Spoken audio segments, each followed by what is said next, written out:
Welcome everyone to the Carbon Border Adjustment Mechanism webinar. It is a pleasure to have you. Thank you for joining us in such high numbers.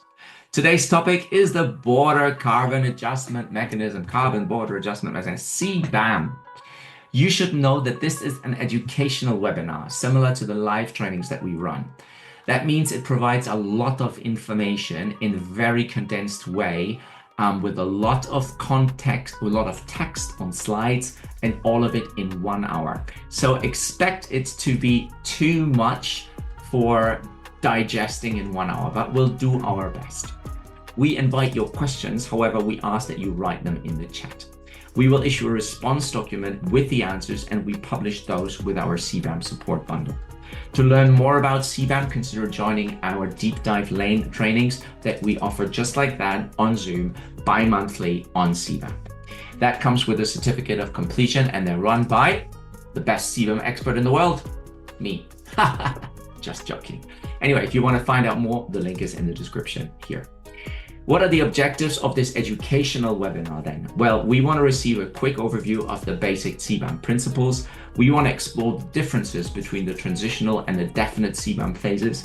We want to carry out ourselves, can you believe it, a CBAM self-assessment covering the CBAM essentials such as CBAM goods, the input and the importance of origin, value, and purpose. We want to review the key framework laws and implementing regulations governing CBAM, enabling you to pinpoint requirements for CBAM reporting and compliance. So if you need to do this is where you go in the legal text to find out where that is. We'll also want to explore CBAM from two key stakeholder perspectives. One's the role of the EU importer, CBAM declarant, and the non-EU supplier or installation operator. We want to consider liability, non-compliance, and CBAM enforcement, particularly in the context of the EU-wide mass non-compliance of the last 2 weeks. We want to learn what to do if the CBAM declarant or the importer does not receive the actual emission data. We want to discover the tools, the tips, the tricks, and the events that can help you be CBAM ready, CBAM compliant in 2025 and beyond. So if I summarize all of the objectives that we have for the next 50 minutes, it's that we want to be able to better evaluate the impact of CBAM on our own supply chains, obtain valuable tips on how to obtain actual emission data, and prepare for CBAM compliance in 2025. If we get all of this done in less than 50 minutes, I think we must be magical. That must be magical, mustn't it?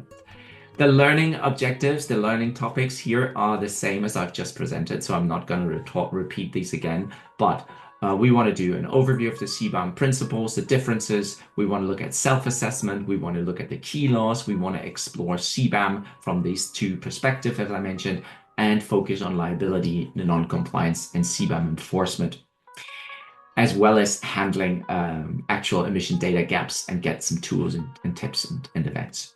So these are the learning topics. They're identical to what I've just mentioned, what the objectives are, and therefore you now have the expected outcome. So when you're finished with this webinar, you should be able to tell back to me the basic CBAM principles. You should be able to explain the differences between transitional and definite period. You should be able to conduct a simple self-assessment yourself to see what the impact is for your company. You should be able to quote to me the two key CBAM laws that are in force, explore CBAM from different stakeholder perspective, look at liability, non-compliance, and CBAM enforcement, handle actual emission data gaps efficiently, and learn about tools, tips, and events for ongoing CBAM compliance. That is the expected outcome of how you will be empowered through this webinar in less than 50 minutes. Should we do it? Okay, good. Now, I should say one more thing.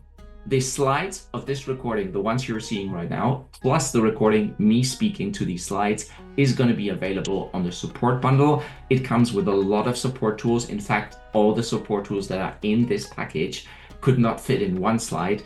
They couldn't even fit on 2 slides. They actually fit on 3 slides. So there's all of these documents that I've just mentioned, that I've just shown you very quickly. They're going to be in the support bundle. So if you want the recording of this, plus the slide, plus all the other documents, then you can find them on the support bundle. I should note that these are the documents that you can find also on the EU Commission website. So there's no magic here.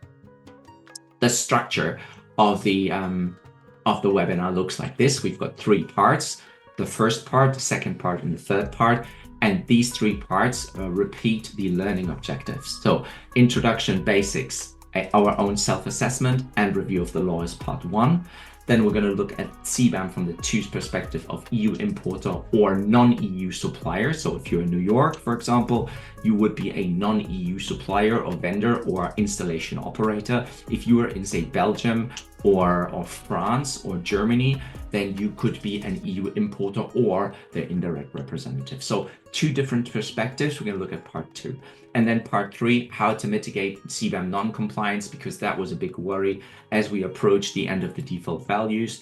We were all most of us were in non-compliance. Certainly I worked with some clients who were de facto in non-compliance, although we did everything we could to follow the recommendations of the European Commission. So we got to talk about how to mitigate CBAM non-compliance, enforcement fines, how to deal with actual data not being available. So if you're ready to go, let's have a go at this.